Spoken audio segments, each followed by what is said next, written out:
Véronique Pat, salut. Salut.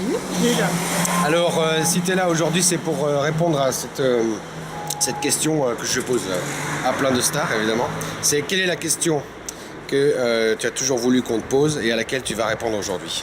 D'accord, eh bien justement ça tombe bien. Moi, c'est une question quand même qui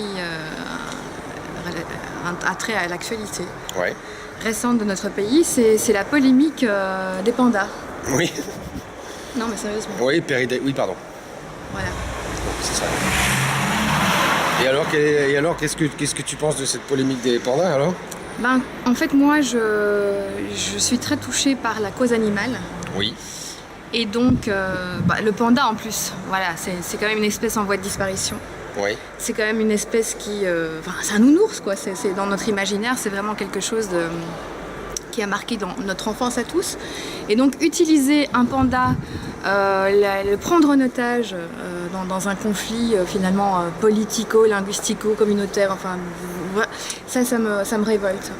Ah oui. Et là, j'ai envie de dire, en fait, vraiment, j'ai envie de dire au panda, tu es arrivé de Chine un matin. Petit ourson de Chine, tout ça, quoi, comme disait l'autre. Chantal Goya, hein, à l'époque. Paris Deiza, tu t'en souviens.